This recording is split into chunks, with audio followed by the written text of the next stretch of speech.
Were you trying to say something?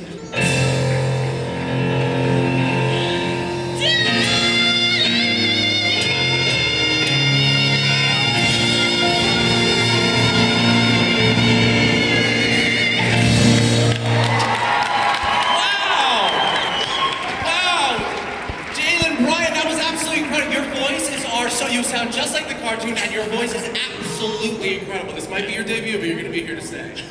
This is incredible, you guys. Thank you so much. So wonderful. Now, I want to talk about the third song that we're going to be doing. So, Curtis and Brian, come on out here. One of the things I want to talk about, now, Curtis, I know you've done a lot of shows before, and you're a dancer, and you've been a dancer. What's it like incorporating movement into Spongebob, a cartoon that people know well? What was the dance training like for this show? The rehearsal process? It was all very experimental.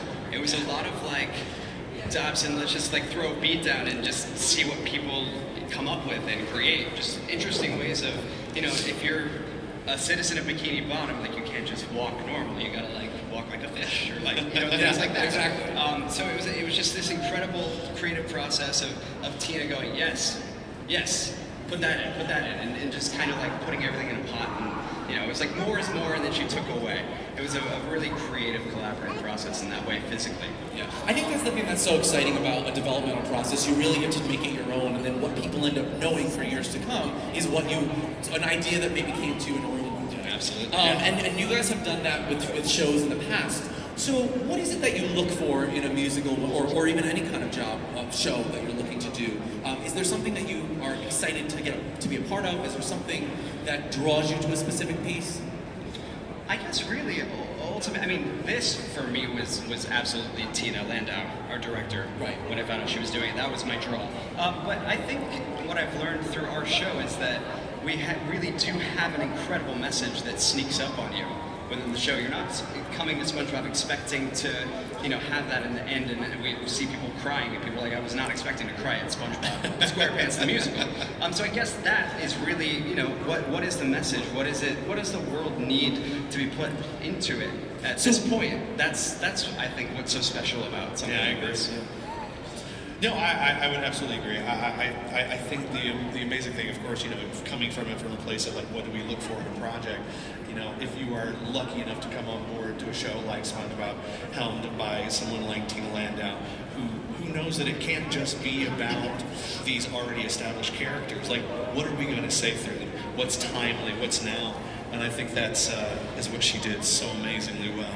That's so well said. Yeah. Well, this next song, Simple Sponge, that's one of the songs that people will know from the show, but what is this song in the show? Where does this take place? This song is, it's after Plankton has convinced the entire town to basically abandon their home and leave with him to create an entirely new town that he's basically just gonna create Chumville, which is, he's going to take everyone's money, and Mr. Krabs will not be successful there. So that's his, you know, his own idea. But SpongeBob knows that we need to stay and protect our home, and so he's just, you know, arrived upon people saying they're leaving, and he's like, we can't abandon our home, and they're saying, you got to give it up, like it's not going to work.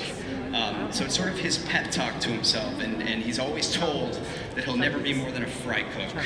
And he's offering up all these things that he can do. He can be this, he can be that, he can be what everyone wants him to be, and he can save the day. And that's one of those messages you're talking about, rising above people's expectations. Absolutely. That's so great. All right, well, here with Simple Sponge is Curtis and Brian.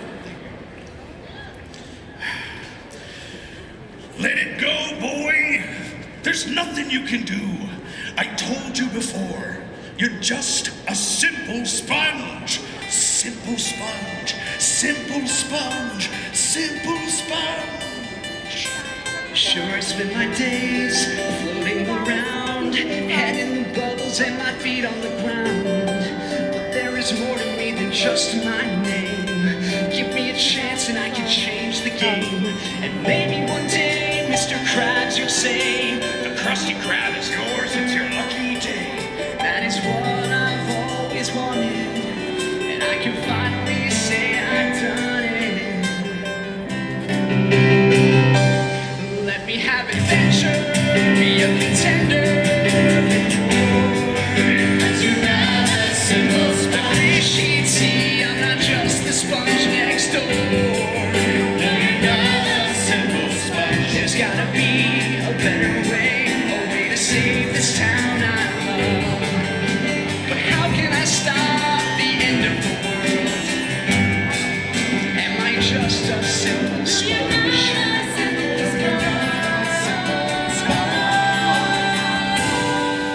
So what if I'm a sponge? It's what I wanna be. There isn't anyone who stretches like me. Employee of the month 2 years in a row. Undisputed master of my own dojo. And everyone here knows that they can depend on this expert jellyfisher who's a trusted friend. I can eat a lot of ice cream. I can even play my nose like, let me have an adventure, be a contender, and more. Can't they see I'm not just the sponge next door? I wish that I could turn back time. I never thought my world could end. I only wanna hang out with my friends. The fear I fear is dragging us down. And now there's panic that's run amok in my simple town. No! Just give me adventure, I'm a contender and more. I will show I'm not just the sponge next door. I'm gonna find a better way, a way to save this town I love. And I am gonna stop the end of the... No! You're just a simple sponge. No, Mr. Krabs, I will find a way to stop that volcano. We'll use science, like Sandy said. You are still a simple sponge. We can use her jetpack to get to the top. Wait, pretty sure it's only